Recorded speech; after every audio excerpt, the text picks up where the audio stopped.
welcome to episode 188. The conversation continues. The U.S. DOE National Educational Technology Plan Part 2. This is the plan. But today we'll focus a bit more on the future, maybe the whole episode, maybe not. We have Beth Holland with us, who has degrees from Northwestern, from Harvard with Chris Dede, one of our co-hosts, and from Johns Hopkins University, where she got her doctorate. She's maybe born up near where I'm from, Milwaukee. Chris was from Milwaukee. So we grew up in, if you were in the Northwestern, maybe you're from that area too. No? No, Atlanta, Georgia, originally. Okay. So she was a partner, is a partner in learning, the Learning Accelerator. 25 years of experience in this area. Also worked where Punya and I once gave a keynote talk at a conference for CASN, a consortium of school networking. She's been a teacher, an administrator, a professional learning developer. She's done it all, including developing this report that we'll talk about today. And Greg's with us, Baby's with us from Tennessee.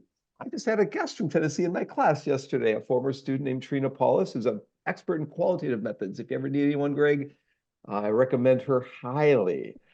Funny you should mention it. I'm working on my chapter 3 methodology, and it's a qualitative study. So yeah. She's an expert. She got 3 books on digital tools for qualitative methods. Her name's Trina Paulus at East Tennessee State University. She was at University of Tennessee before that. She is brilliant.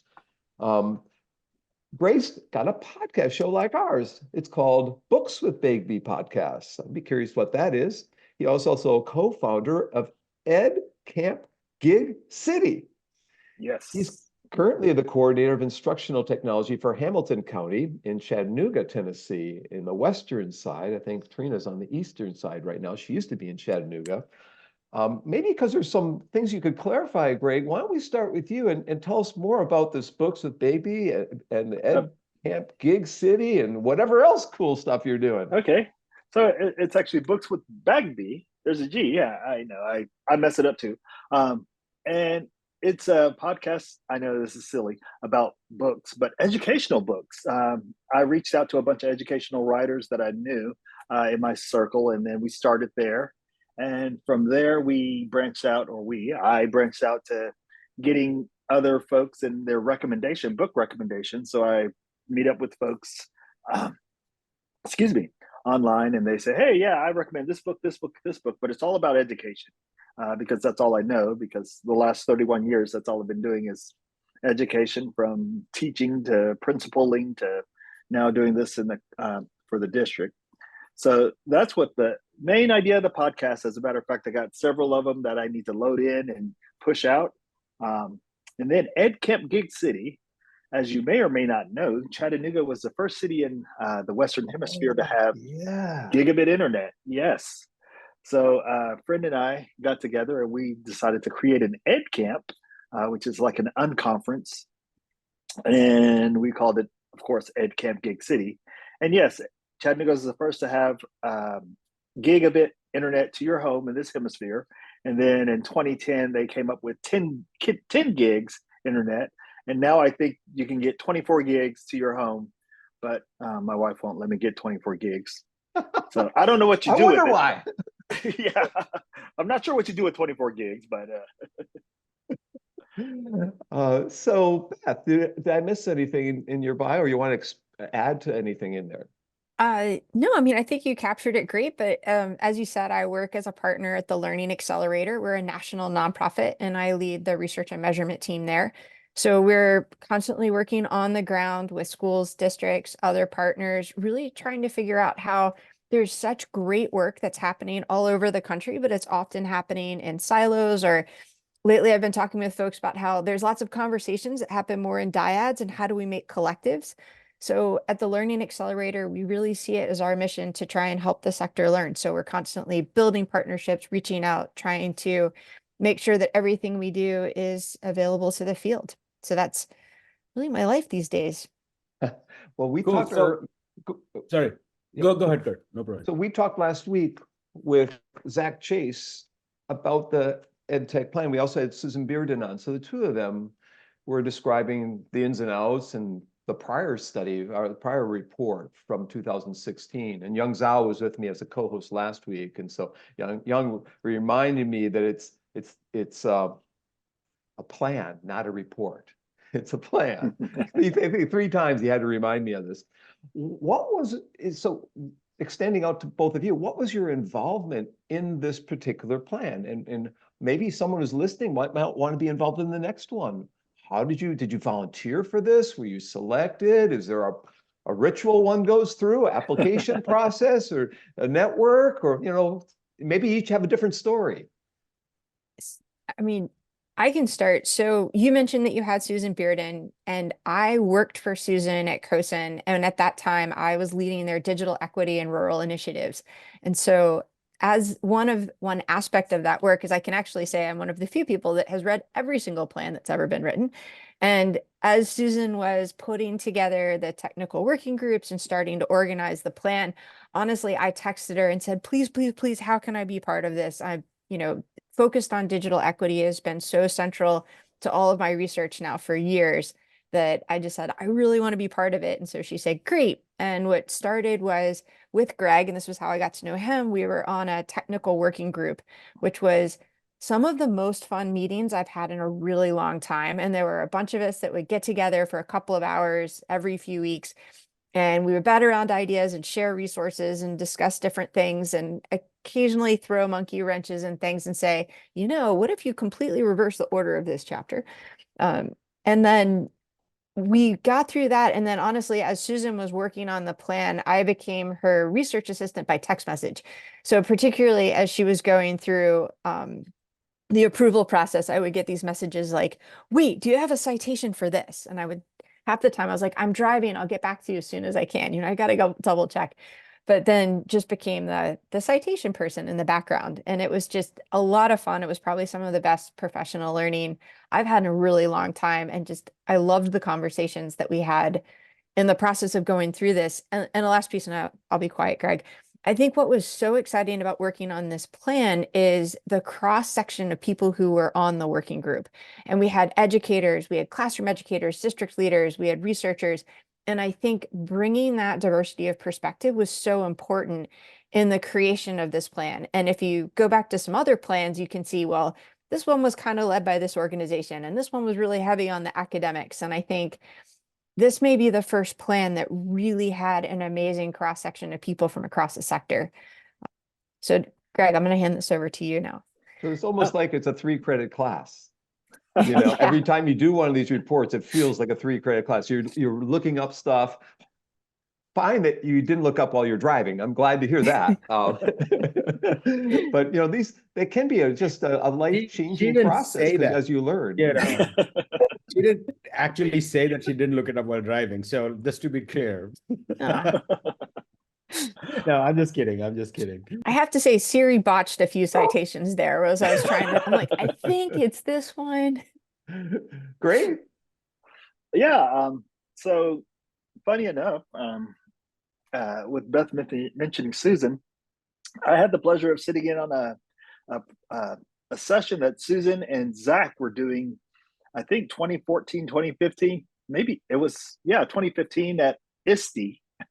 And I went up and met them there, and I ended up working with Susan on a Twitter chat, the Ed Tech chat, I believe, on Monday nights at 8 p.m. I think it still goes on. But Susan got me involved in that. And after that, we met up at FETC, and we had this thing where we would meet at FETC and eat lunch together one day. I don't know why. We just would find each other and eat lunch. And that was, I guess, 24. Oh, that's almost 10 years ago. Anyway, so Zach sent an email and said, hey, Greg, we're doing this thing for the National Ed Tech Plan. Would you be interested? And I was like, of course I'd be interested. Zach and I would run into each other in different areas. And the great thing about the technical working group is, as Beth said, there were folks from all different areas and all different parts of the country. And one thing that I've really enjoyed about it, the fact that, like, one of the members, she works for the OSPI, Office of Superintendent in Public Instruction in Washington State.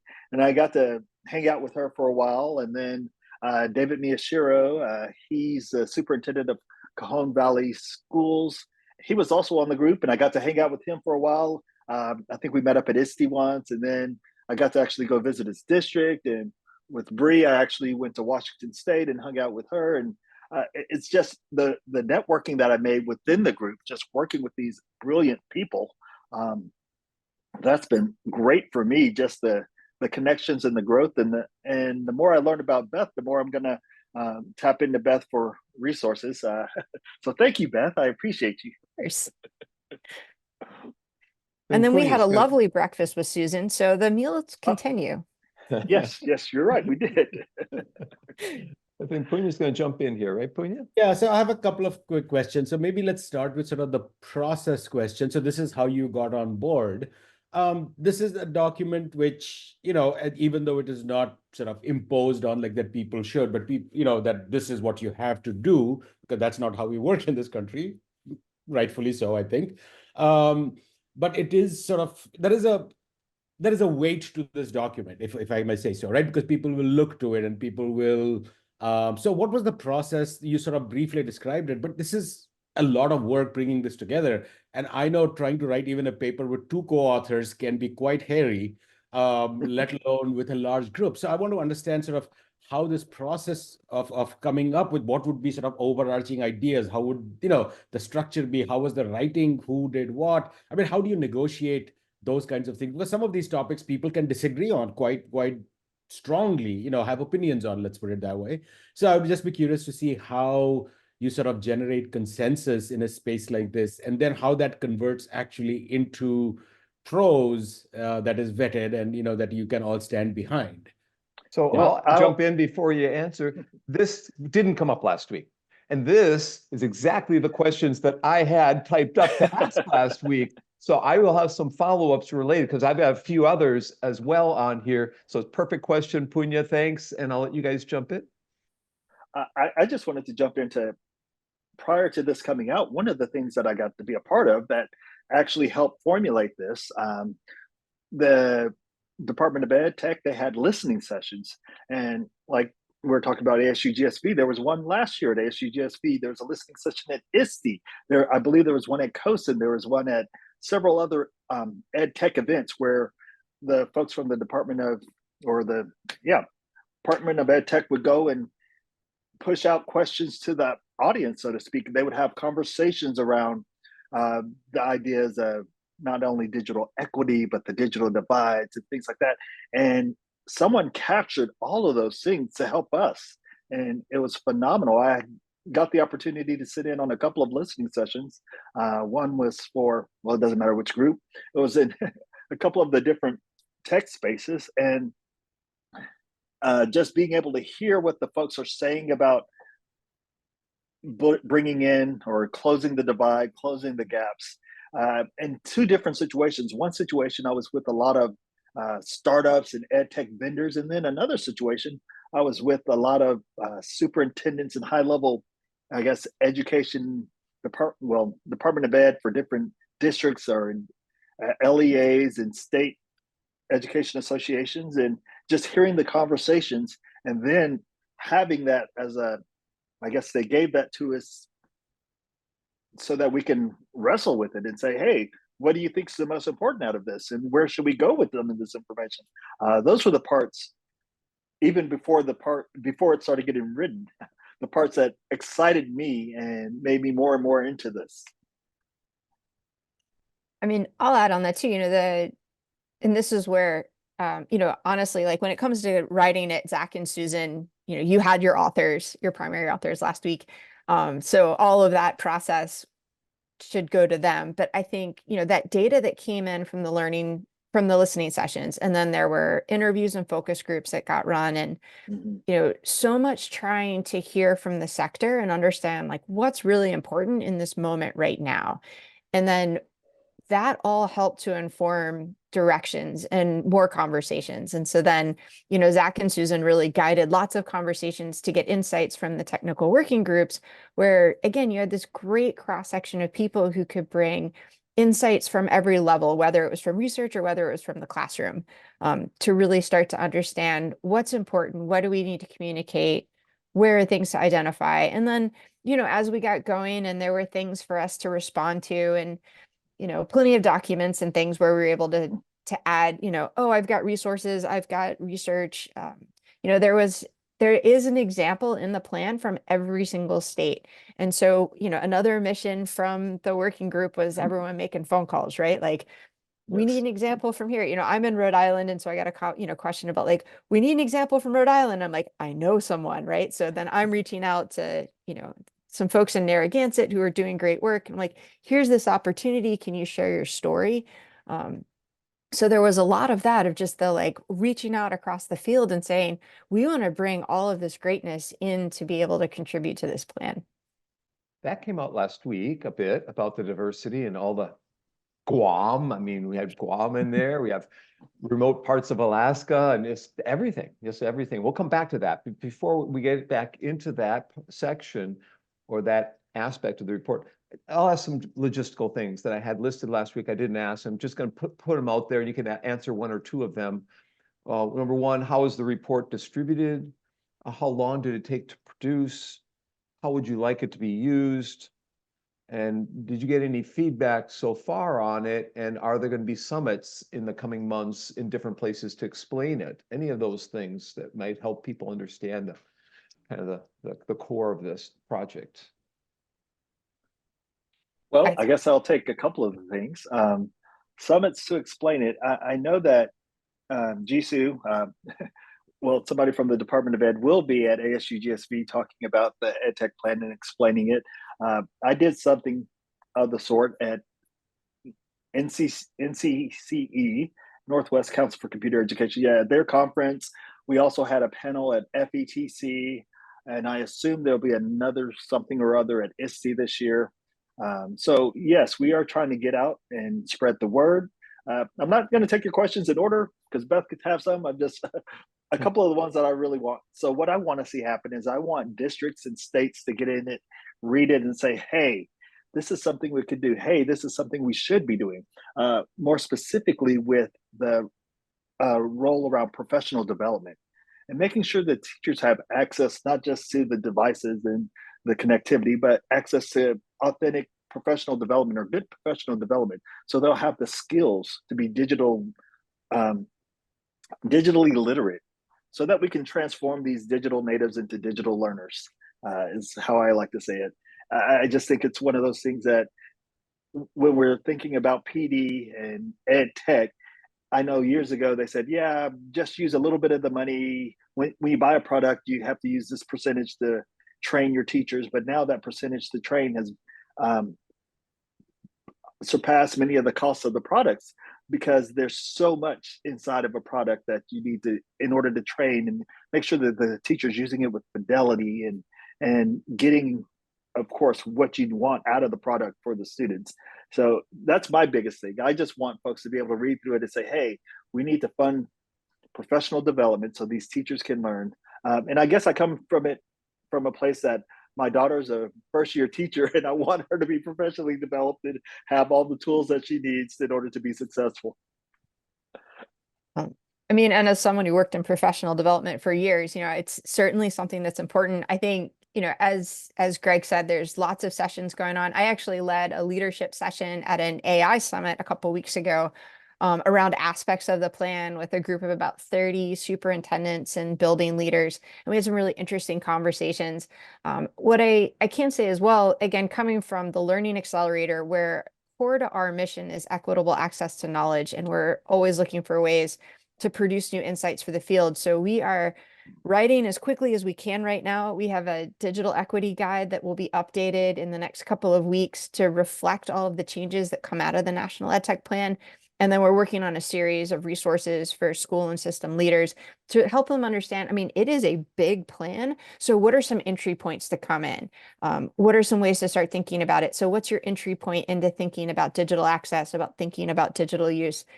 And then we'll be actually sharing it with a webinar through NESTI, the New England ISTE group, towards the end of this month. So, there's certainly lots of different ways of getting all of this information out there. And one thing that I find really exciting about this plan over some of the others is this is not a document you can hand to the tech department and say, hey, implement this. CETA was one of the core organizations, the State Education Tech Directors Association. Sarah Edson and Julia Fallon from there did a great job helping to do project management and coordination with this plan. And they're really working with state leaders on how can state leaders communicate to local leaders, like the intent and the way to think about how this can be implemented within the context of their state. But this is still not something that can sit squarely in the shoulders of the tech department, right? We're talking about, even within the idea of digital access, we're talking about digital citizenship and digital health and digital literacy. And those things can't be like a one-day tech workshop. That's something that has to get infused through the curriculum. We're talking about how do we create these really meaningful, powerful learning experiences for kids. And especially at this moment in time when there's so much conversation still around, learning acceleration and catching kids up. And it's like, if we think about what makes for really excellent practice, and we think about how we make really universally accessible programs, you'll notice universal design for learning runs through this entire plan, right? This is about creating powerful, equitable, meaningful learning experiences for kids, and then making sure that like the system can support it, and professional learning is core to that, but then it's also policy and vision. And, how are we making sure that every aspect of the system is starting to coalesce around helping kids have the most, valuable learning that they can to really prepare them for the future. Yes, and Beth, I'll piggyback sort of on that with the idea that it talks about building relationships or building public-private partnerships, not just with this district here and that district there, but beyond the school walls. As Beth was talking about the silos, I always like to say silos are for grain, not education. So we need to make sure that we're spreading everything around and making sure that folks have the access that they need, and thinking of the higher ed institutions that can work with the K-12 institutions that can work with, just businesses and local funders. There are a couple of stories in there, and I'll go ahead and say this. There's one about my district where the district partners with a local ISP and the government and some other entities. And during the pandemic, we went ahead and stood up a bunch of hotspots around the city like everyone did. But then the ISP provided internet to all the students that needed it, that didn't have access, and hotspots for those that they couldn't reach. And they have internet access for the next 10 years. And that story's in there. And it's just one of those, hey, this is what's happening in this area. And maybe that's the only reason why I got picked, because Zach knew that was going on. I don't know. But that came out last week, actually. They were looking for stories and examples to contextualize things, to make it more authentic and meaningful to people who read the report, not reading something, blah, blah. They're reading something that's really happening. Many examples that they can latch onto and so forth. I have more questions, but Punya, you want to jump in here before? Yeah, if you don't mind, I have like two, but let's start with this one. And so, Greg, the example that you gave would be sort of an instance of that. But I was sort of curious about, as you guys are working on this together, what were some big revelations or insights that you got? Like personally, like, you have long experience in the field, but what sort of popped out and like, aha, that's an interesting idea, or that's something that is worth, that adds to a repertoire of thinking about these things that came up while you were working on the things that surprised you or impressed you. Any of you can go first. Yeah. I mean, I think one, and Greg, I can't remember if you were in this meeting or not, but we were discussing digital access, and it was one of those moments when we looked at each other and said, why aren't we leading with accessibility? Like, why are we always starting with boxes and wires when that doesn't necessarily actually mean access? And so we had just, if you look in the digital access section, it leads with accessibility and that idea that it doesn't matter if we have devices if they're not really supporting all of our students and helping them to become expert learners. And with that too, there's a great call out in there, particularly to the framework from the Kapor Center, but yes, it's accessibility in terms of, text to speech and speech to text, and, can all learners, change font sizes and all of those pieces that are super important. And thinking about it from a culturally sustaining perspective, are we giving kids access to tools and content and materials, that honor and their voices and identities? Are we giving them experiences that allow them to understand new opportunities, that let them make authentically informed decisions? And so I think that was one of my favorite conversations of when we really stepped back and said, access is just, we have to shift the narrative. It can't just be, did you connect them, but did you connect everybody in meaningful and effective ways? And one of the things that surprised me throughout this, while we were doing some of the research, I know this sounds crazy, but I found out that there were districts that didn't push forward anything during the pandemic, and kids were at home for months with nothing.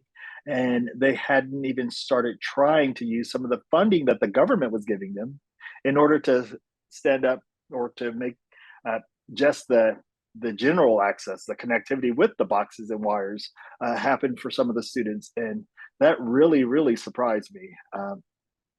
And I'm not going to name any states, but there are a couple of them out there that there are pockets where they did nothing. And I understand they're more rural areas. However, those students need learning also. Yeah, that was sort of, that's interesting, Greg, that you say that, because one of the things we started this show, back in March of 2020, which was when the pandemic began. And some of our best episodes were, with organization and districts who sort of handle it very differently from many others, right? I mean, if I look at sort of the one we had from San Diego, I'm forgetting the Discovery Schools, and then we have a couple of others where their mission and vision, even before the pandemic, was so well aligned to who is last in the line, so that they would start from there rather than from who already has a laptop or access. And I think that that was something that really stood out to us, as we were having these conversations early on, that how much an investment in your organizational structure and values before the pandemic, even though you didn't know this was what was coming, prepared you and made your organization resilient. And so that was something that personally I took away from sort of our experience with the pandemic, is that it's what you did before that that sort of determined how you responded to it. Because Chris Dede would always say there were certain organizations who were like ostriches, right? They just put their head in the sand and said, Yes. give us wisdom from above, tell us what we should do, while others were much more proactive. I mean, like the example, Greg, that you gave of your district was something which was like, okay, this is what it is, and how we deal with it here now is testimony to who we are and the commitment to the vision and mission that we have. So thank you for sharing those. I have another question, but I think that'll take us a little bit off. So Kurt, go ahead. Well, it looked like Beth wanted to answer Oh, you. I was going to share too. There's another example in the I'm sorry. plan. Oh, no, that's fine. There's an example in the plan from Lindsay Unified School District out in Central Valley, California. And they, starting, I believe it was in 2015, came from a position of how do we make sure that all of our learners have 24/7 access to learning? So not just access to the internet, but access to learning. And so they had community Wi-Fi and hotspots and all of that infrastructure in place years before the pandemic. But most important with that was they have spent a lot of time really thoughtfully thinking about what does it mean to successfully leverage technology to meet the learning needs of all of our students.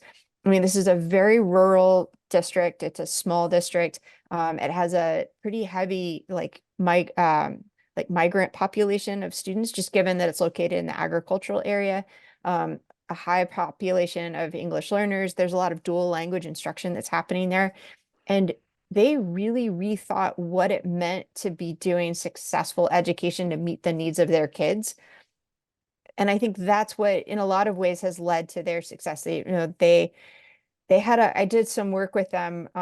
We were measuring, we took the idea of unfinished learning after the pandemic. So like, where are we seeing great progress? What's been going on? Because learning didn't stop just because school closed. Learning kept going, and they had a lot of that infrastructure in place.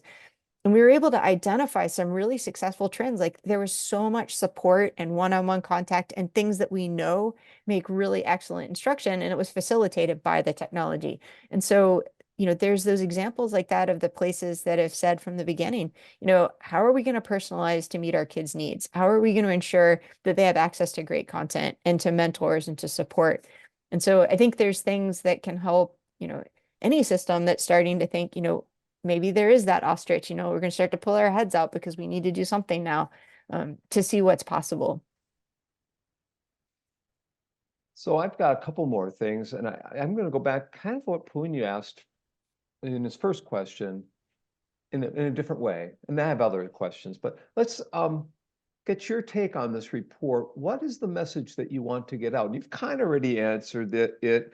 Or what were certain sections of the report that got your attention the most and you recommend that people look at or read, or that are new from the previous report? What is something, a new element that was put in here? And I have a follow-up to that then. What's the message? Do you want me to go first, Greg? I'm like, you and I are Sure, looking at Beth. each other like, I don't know, who wants to go first?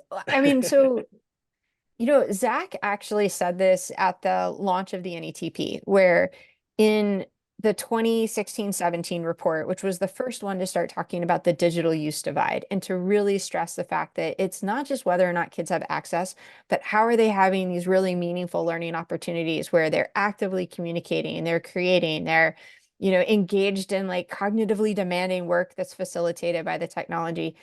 And in that, universal design for learning I can actually picture it. It was like a sidebar, right? They were like, oh, and by the way, and then something that's different is UDL now runs all the way through this report. Mm-hmm. And the entire report is around how do we really make sure that learning is universally accessible to all of our kids and that we're really helping to build them as those expert learners. And that has to do with, yes, the technology and the instruction and the practices and the experiences. And just as important, and this is like the last new piece, is this idea of the digital design divide, that how are we thinking about the ecological conditions required for those practices to be able to take hold? Because if the system doesn't support it, all you get are these pockets of excellence, right? There's great teachers in great schools or great schools inside of districts, and it's so hard to get that systemic implementation. And when we really start to say, but what is the ecology? What's the ecosystem? I think that's a real call to action for system leaders and states to say that we have to get beyond just the pockets of excellence and really understand what makes great systems. And again, with UDL as that backbone, as that common language for what could be possible. And I was going to jump in the design divide as well, and how it talks about the portrait of a graduate. And I think many districts create portraits of graduates, a great thing. But the things that you put in that portrait of a graduate and how you rethink it with this whole idea of the design divide in mind, making sure that you can reach all the students, and like you're saying, having this from not just the pockets of greatness that happens in every district, every school, even. But just trying to make it pervasive throughout not just your district, but your state. And hopefully one day we'll have it pervasive throughout the country. But just having a sort of a guideline of making sure that folks have access to these, not just the box and wires. I like that term, box and wires. I'm going to use that a lot. But just knowing that I know that this kid is here, and the curriculum and the things, the tools, they're all designed to make sure that he is a successful person in this school. And the same thing will happen in this school. And just, I guess, spreading the love, spreading the wealth, or the knowledge. That's what we're spreading, knowledge. For those of you listening to this podcast while jogging or walking, this episode is from the Office of Educational Technology report or plan, a call to action for closing the digital access design and use divides, 2024 National Educational Technology Plan, January of 2024, actually. And as Punya knows, of the 188 shows now that we've had, probably 40 of the shows I've asked a question about what are the principles underlying what you're doing. And you've explained that to us, that you've decided on UDL as the underwriting list of principles to create an ecology for learning. And that all starts on about page 10 of this report, the digital design divide, which Greg just referred to. I'm a former educational psychologist, so I get into a lot of the social constructivistic, neo-Vygotskian kinds of things, participatory learning, or kinds of things, or just getting people into collaborative groups and negotiating ideas and so forth, and making things as authentic as possible that you can, and just all these kind of principles of learning, right? That we see that work. I mean, we've seen instances of them in many grant projects around the country over and over and over and over again. Then the grant ends and people sometimes, it fades from their memory what those principles were that worked so tremendously well in that grant project that won a lot of acclaim and awards and got many publications, but no one ever decides to really take a look across those reports and what are the various principles of learning that empower students, that give them autonomy, that they engage, as you said earlier, engage the learners and make it more active and interactive and collaborative, so that they are empowered to make decisions and to collect data and analyze that data, and then write reports on that data, communicate it, and so forth, and become a digital citizen, if you will. And so that's exciting to me to hear you have moved to that next step and trying to look at what could be useful principles across contexts that teachers can use as a base. Before we go to other questions, is there anything you want to add to that, or what I just said? I mean, I'll add one piece because we actually reference it, particularly around the idea of the digital use divide, right? So when we're talking about use, we're talking really about grade instruction. And in there is a section at the Learning Accelerator, we take a framework when we talk about great instructional practice. And we say, what is it, if we had this ideal that could be the most like effective and engaging and equitable education for every single kid, what would it be? And we start by saying, it's focused on the whole child, right? Their cognitive, their non-cognitive development, their social emotional supports. We say that it should be personalized to their unique interests and motivations and needs and identities. And then we say it should be, mastery based, like focused on actual learning and growth and not on seat time. And to do that, our practices need to be targeted and relevant, right? Both relevant, grade level. They need to be actively engaging, and they need to be socially connected, and they need to be growth oriented. And if we actually take a step back, whether we're focused on the technology or not, and we can take every learning principle, I do like your neo-Vygotskian framework and idea of it. I'm a big fan on that direction. That's what we can say is really great learning for every single kid. And if we just took that step to say, is it targeted? Are they actively engaged? Are they connecting with their peers and their community? They're seemingly simple questions that can lead to really powerful learning. And I think that was again, an exciting piece about this plan is we're saying, it's really about great learning. And it just so happens that technology is everywhere now. So I have a couple different mnemonics that I've developed. One for I have a book on online motivation that's free. It's got a mnemonic called Tech Variety. So tone, engagement, curiosity, variety, autonomy, relevance, interactivity, engagement, tension, and yielding products. 10 principles of motivation that have 10 ideas, activities for each of the 10, or 100 activities book. And I have the R2D2 model, read, reflect, display, and do, with 25 activities in each one. So I have a couple different frameworks, and that teachers need, people need that, a framework that they can rely on that doesn't lose value as new technologies emerge, right? And then I do have the 20 last principles of instruction. David Merrill has the first principle, so I have the last ones. And so Beth, I'll try and send you my 20 last principles. It's all the things you just mentioned, so it's something I don't have in a book format yet, but maybe someday. Greg, did you want to jump in on that at all? As Beth surrounds the student and builds these things, I still go back. I guess I can't get out of my principal role in my current role now of training teachers and working with teachers. And the NETP, it talks about one of the things that the support of teachers and making sure that it says facilitate a culture of learning that builds and empowers educators to enhance and grow in their profession.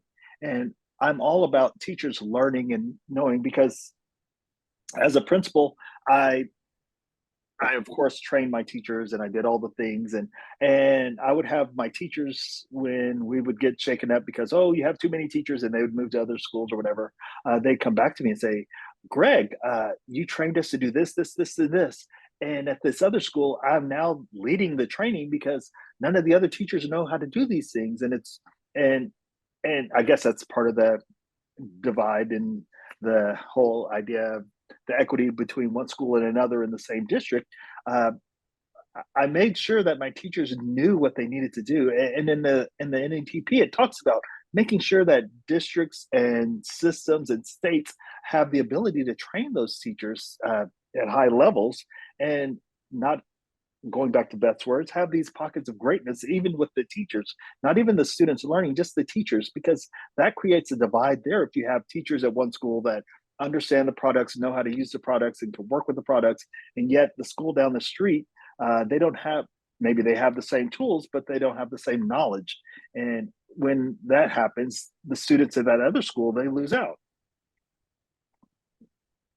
So if I can jump in here quickly, I'm so glad, Greg, that you brought up the teacher, the issue of the teachers, because, you know, that's been my sort of core work over the years, is like, how do we ensure that that teachers are prepared for this, because they are the key mediators between what we want our students to learn, and, you know, and not trying to be simplistic, but that is such a critical piece of the puzzle, and a lot depends on how we prepare them. So the question I had is, like, one of the challenges of working in ed tech in particular is that the ground is continually shifting under your feet, right? So by the time you guys are working on this report, I'm guessing you're working on it over 2022, 2023, it would be the time frame, because if it has to come out by Jan of 2024, right? There's a lot that has to happen in terms of the writing and the talking and all of those.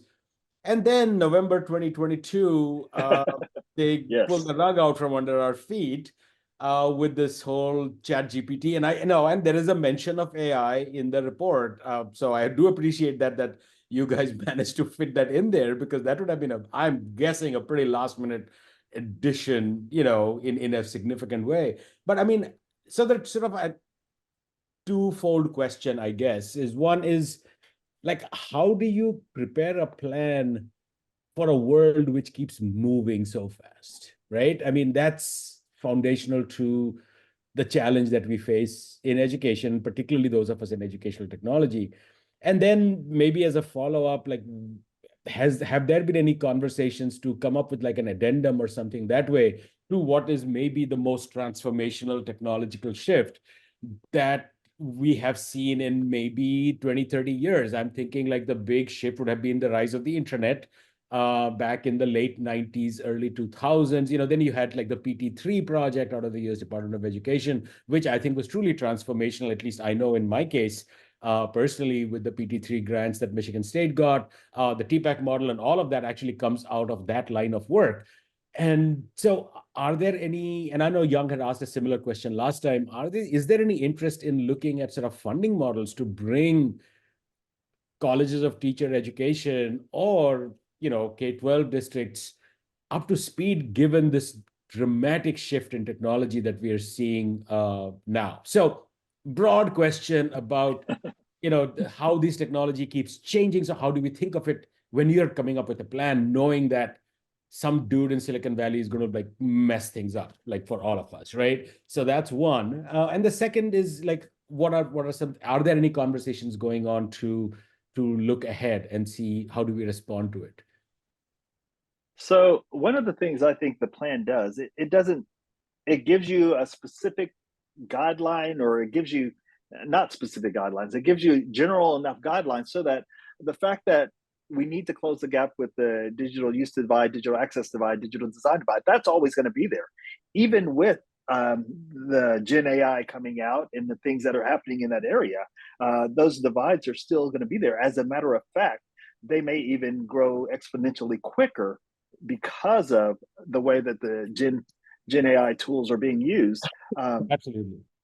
But I just want to throw that out there because I think the guide still works, even with all the things that are going on.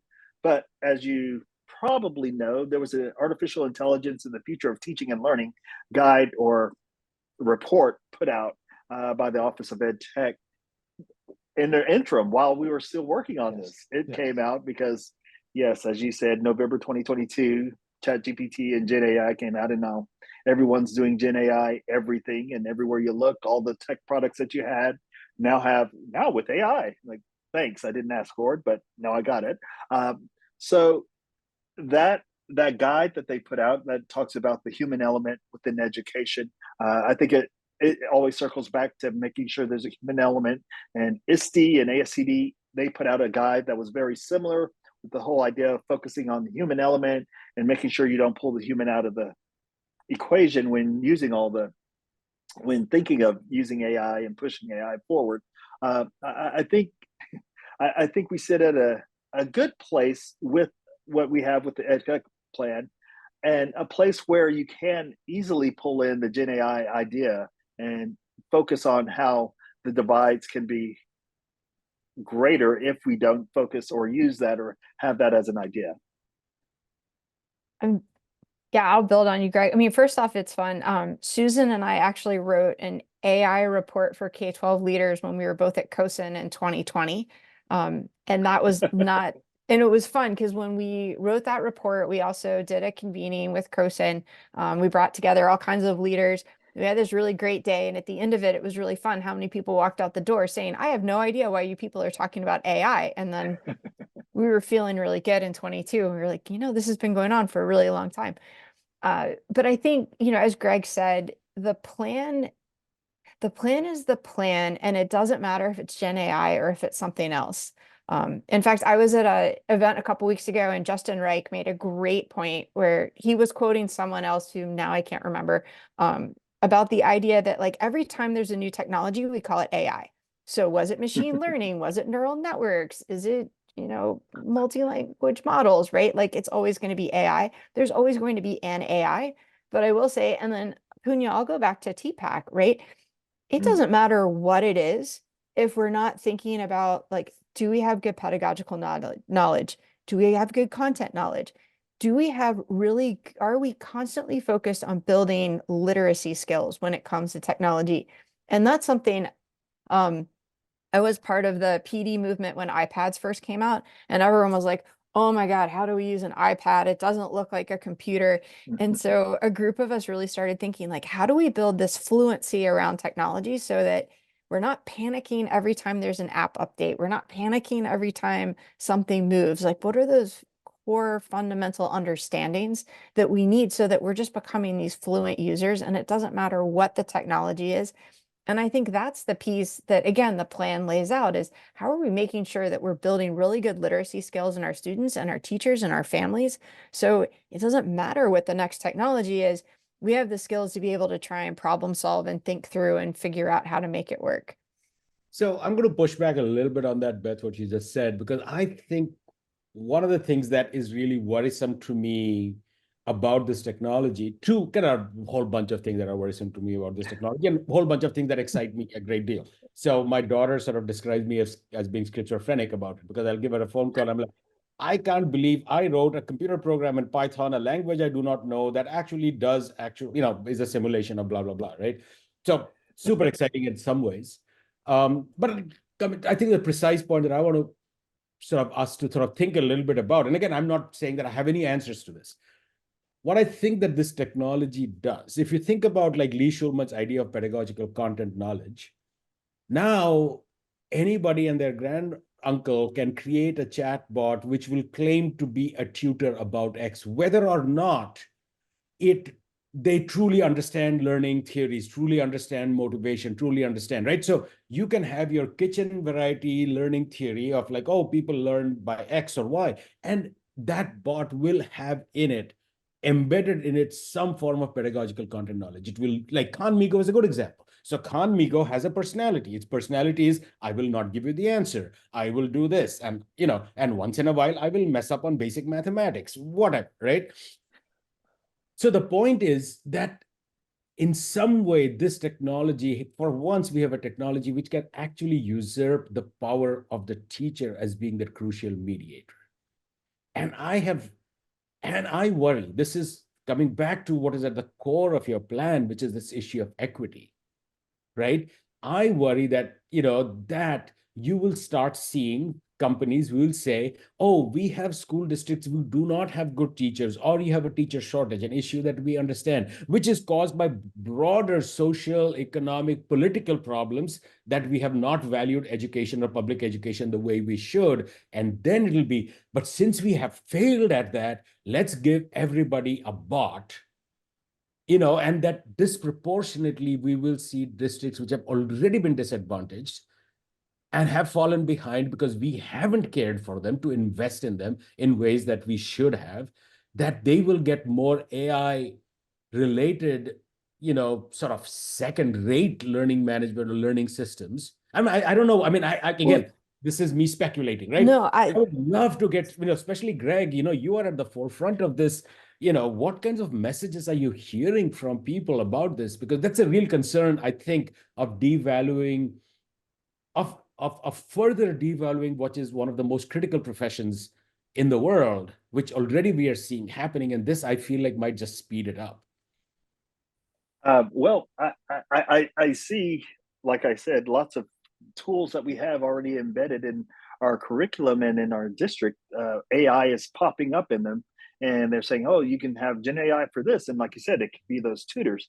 And I do see, because we do have a group of folks using Conmigo, and Conmigo isn't free. There's a cost that comes with that.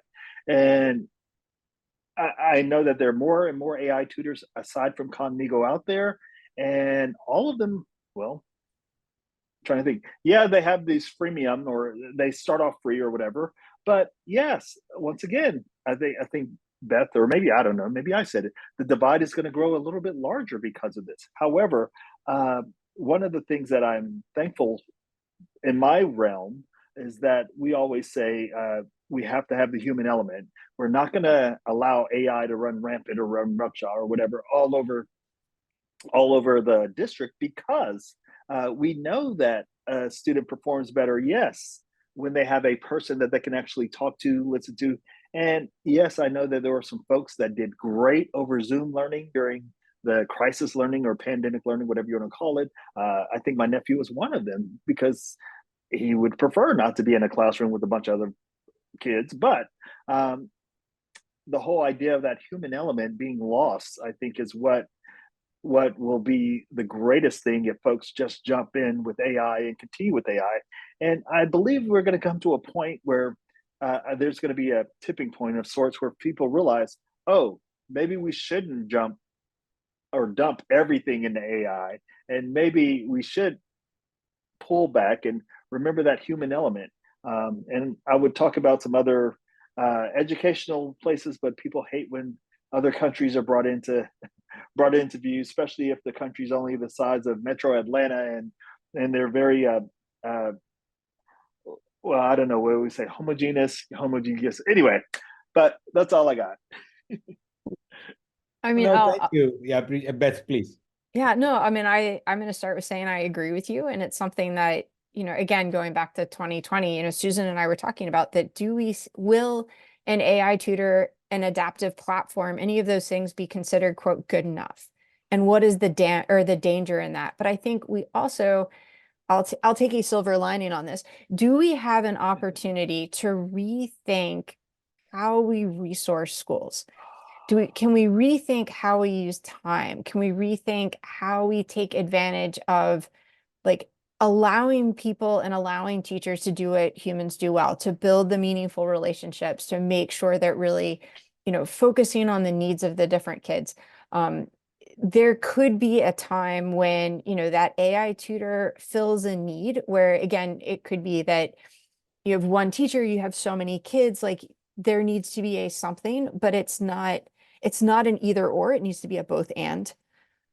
So I think there is an opportunity. We actually are at the Learning Accelerator. I'm really excited. We're partnered with Mathematica right now, and we're launching 2 different research and evaluation studies that'll be running over the next school year that are focused on, like, how are virtually supported innovations helping to accelerate learning for kids. And we're going to deeply try and understand what's working for which kids under what conditions, and how are they successfully scaling and then able to be adapted to different contexts. I can't tell you what we're looking at right now because we're doing a call for proposals. So no idea, but it will be something that has an evidence base. And at the same time, you know, as Greg said, some kids do really, really well virtually.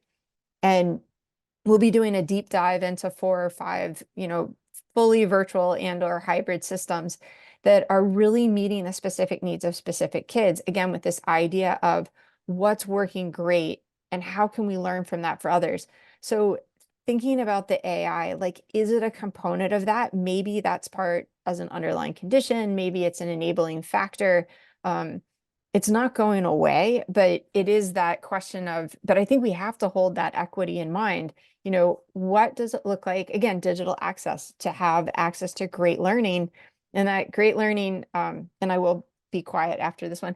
You know, it goes back, remember the news articles a couple years ago when students were staging walkouts because of personalized learning, when they just had that like pacing, not great content, and they had headphones on, and they were in front of a computer all day. And they were like, I'm not really learning. This is horrible.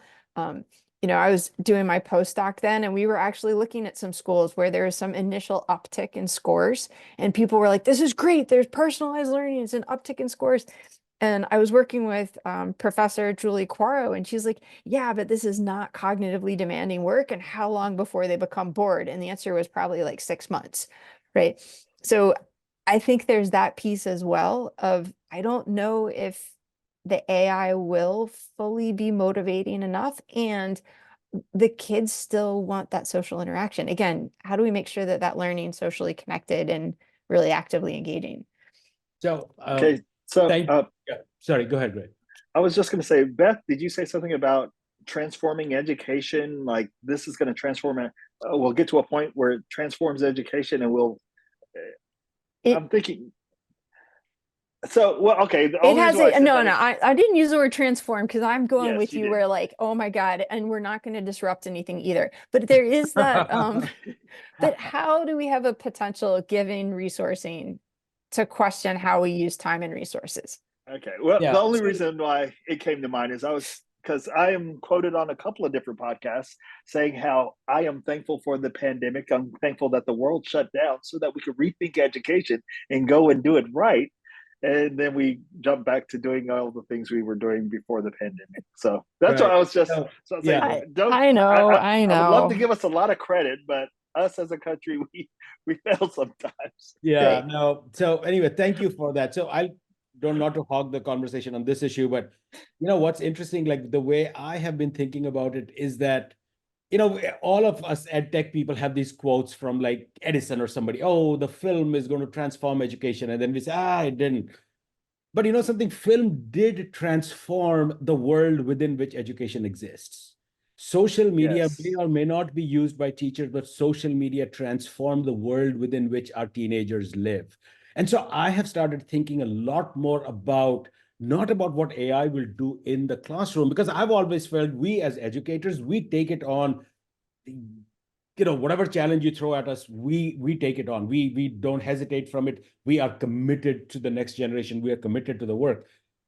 What I've been thinking a lot more about is how this technology is going to transform the world within which education functions.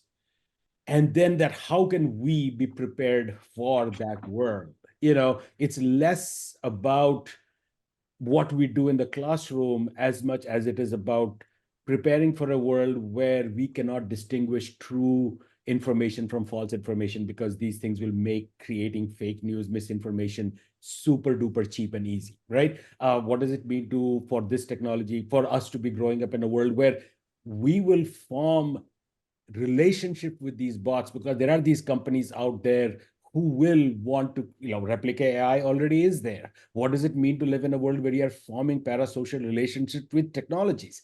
How does that affect the social emotional growth? And how are we thinking of it now? So I'm thinking much broader about this in some ways than about its particular emphasis in the classroom, right? Anyway, that's a conversation for another day. But thank you. I appreciate your comments on that. And I can send you guys some links to some talks and stuff I've given, where I'm trying to, the way I'm looking at it is like I messed up in 2007 and 8.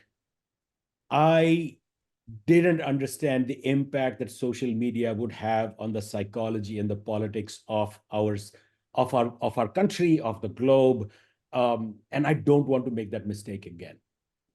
So I want to think a little, because I wish we had these conversations about social and mental health in the age of social media back in 7 and 8, not in 2024. You know what I mean?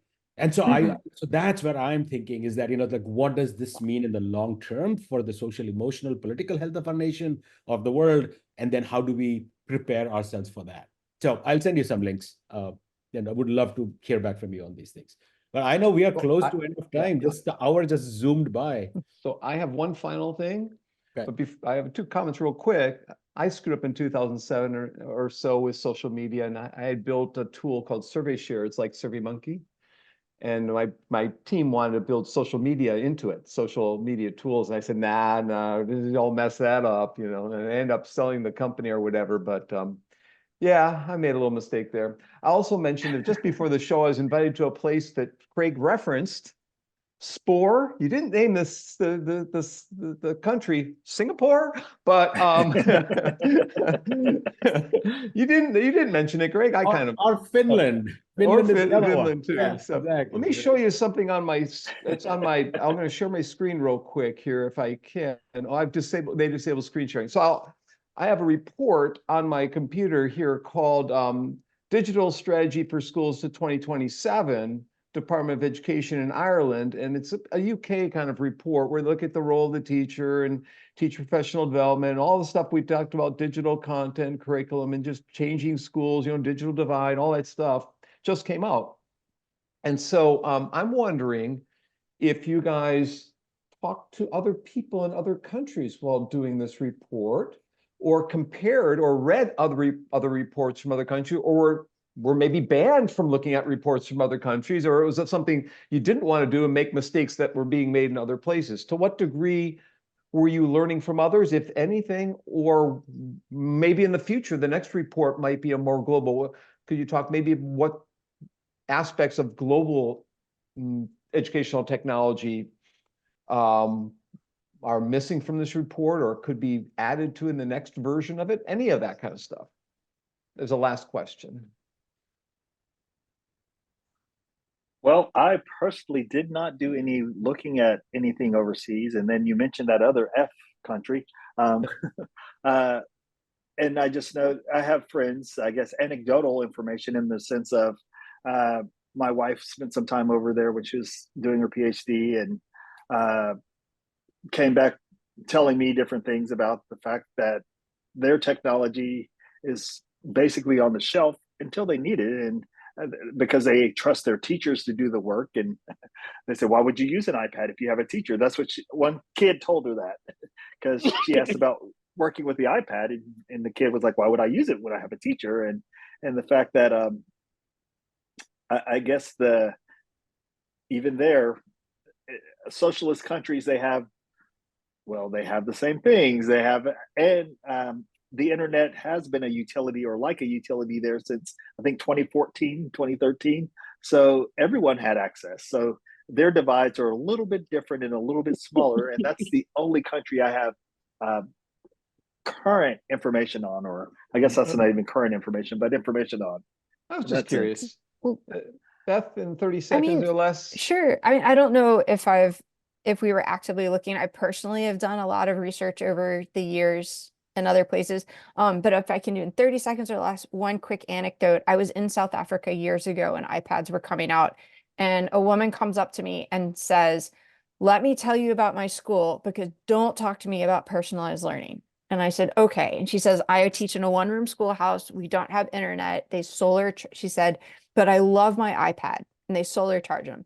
And the reason why is when she's got like 75 kids on the floor in a one-room schoolhouse, they could turn on AirDrop.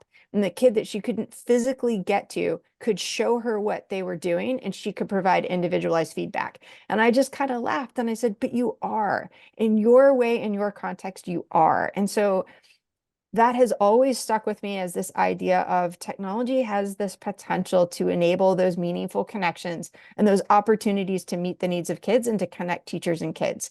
And if we look across the world, there's all kinds of different examples and it shows up in lots of different ways.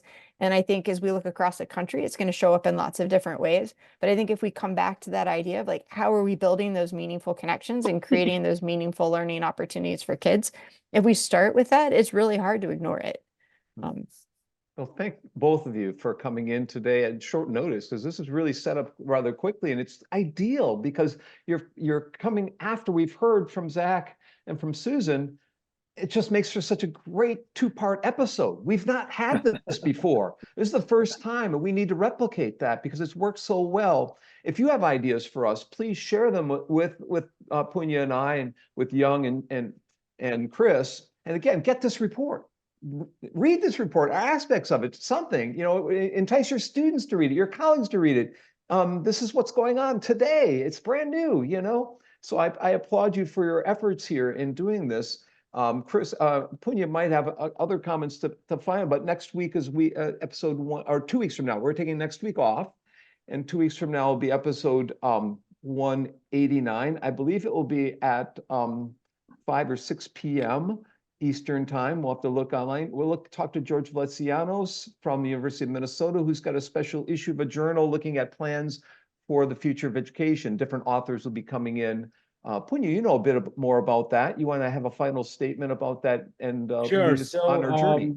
Yeah, this was a special issue of a journal, International Journal of Educational Technology and Higher Education, or something like that. And I have a piece in there as well, and I'm really excited about that piece because it has a short story written by a speculative fiction writer called University Speaking. And I had known Phoebe Wagner's story and invited her, asked her if we could use her story as the core of this piece. So at the heart of it is the science fiction story. And then Nicole Oster, one of my grad students, and I wrote sort of the front and back, and then Phoebe had a response to our writing. So it was a lot of fun for us to write this because I had never worked with a speculative fiction writer and writing an academic piece. And there's a whole story about how an academic journal tried to deal with a different model, even though they had initially in the call had said, we are open to alternative formats. And then when we suggested a format, they were like, no, we don't know how to handle this. So, but we finally got it through and it's in press. So I'm really excited about that. So it's pushing the boundary of academic writing a little bit and was fun. But before I end, thank you, Beth and Greg, for joining us today for this wonderful conversation. Really appreciate it. If you can keep that link, that was a keynote I gave recently that I really tried to talk about this issue that I sort of tried to bring up, which is there is a short-term immediate dealing with in our classrooms today with AI, but that as educators, we have to keep a long view. And sometimes the immediate fires that we deal with, that we have to put out, prevent us, don't give us that time and that luxury. But I think it's really important that we do that because the world will change for our children in ways that we can, I don't know if we can anticipate, but we can at least think through, So, but again, thank you so much for joining us and see you in 2 weeks.